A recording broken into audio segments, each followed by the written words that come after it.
A very common task in everyday life is making an appointment and later remembering to go to the appointment at the right time. Tasks like that are sometimes called prospective memory, the ability to make plans and remember them when needed. To understand how the brain performs a prospective memory task, we'll use the illustrated cortical model, areas detecting receptive fields at different levels of complexity within sensory inputs. But remember, there are lots of other areas that detect receptive fields corresponding with groups of columns that have been active at similar times in the past, different types of temporal correlations. And these receptive fields make possible all sorts of indirect activations. But for our higher level description at this point, we'll leave out explicit reference to all these cortical areas and just refer to groups of sensory receptive fields indirectly activating other groups on the basis of different types of past temporal correlations. And there's also areas that detect receptive fields able to discriminate between situations in which two active column populations in some other area have a lot of overlap and situations in which there's little overlap. And again, we'll leave out explicit reference to these cortical areas, just referring to their role when needed. And then there are areas that detect receptive fields effective for recommending reward behaviors, behaviors that increase the recommendation weights of recently accepted behaviors.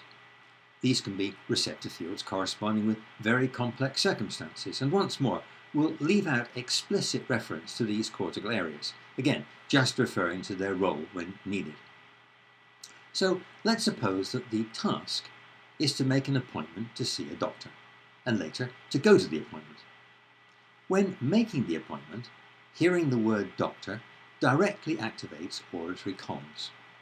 These, in turn, indirectly activate visual columns on the basis of frequent past simultaneous activity, pseudo-visual images of doctors' offices perhaps.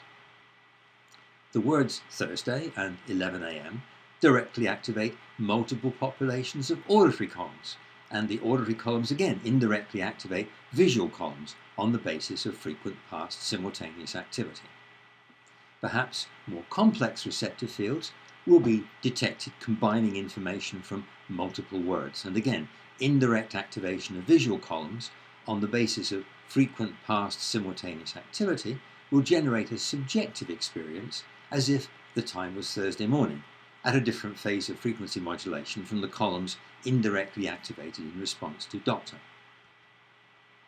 Perceptions of current time when the call is being made, say Monday afternoon, could also lead to receptive field detections in some of the same areas. And because there is little overlap between the Thursday morning population and the Monday afternoon population, specific receptive fields are detected in the overlap area mentioned earlier.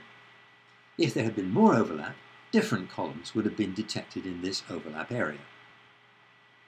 Sensory input derived from the physical symptoms could result in proprioceptic receptive field detections. And these drive indirect activations in the auditory areas on the basis of frequent past simultaneous activity, perhaps as a result of describing symptoms in the past. All the active receptive fields can be synchronized in various ways to drive more complex receptive field detections in other areas, and I've indicated these more complex receptive fields in purple. But because of the juxtaposition of doctor, symptoms, and Thursday morning, and because that juxtaposition is novel, there's going to be receptive field expansions, which I've indicated by the shading darker at the bottom. All these fields will also have recommendation strengths in favor of strategic behaviors like setting off to go to the doctor, which will be implemented by release of the receptive field detections to specific other areas, leading to receptive field activations in premotor and motor areas. However, the receptive field detections in the overlap area mentioned earlier don't have this type of recommendation strength, so they don't reinforce releases that lead to motor behaviors. All this activity is then extinguished. But a couple of days later, the name of the day is perhaps heard first thing in the morning, leading to detection of receptive fields. Perhaps the symptoms are noticed, leading to other receptive field detections. Combination receptive fields are detected, and perhaps receptive fields on the basis of frequent past simultaneous activity. Now, there was a recent receptive field expansion episode when the appointment was made, and this current population includes some of the columns active at that time. So there's recommendation strength in favour of indirect activation on the basis of recent receptive field expansion. So more columns are activated that were active when the appointment was made, leading to a population with significant overlap with the earlier population. Once again, this population has significant recommendation strength in favour of going to the doctor. But now there is overlap between the columns activated in response to perceptions of current time and the indirectly activated population. And columns correlating with this situation of overlap are activated in the overlap area. Past receptive field detections in the reward area have been detected when motor behaviours have been implemented following detection of the strong overlap receptive fields. So these fields have acquired recommendation strengths in favour of releases of other fields to the motor areas.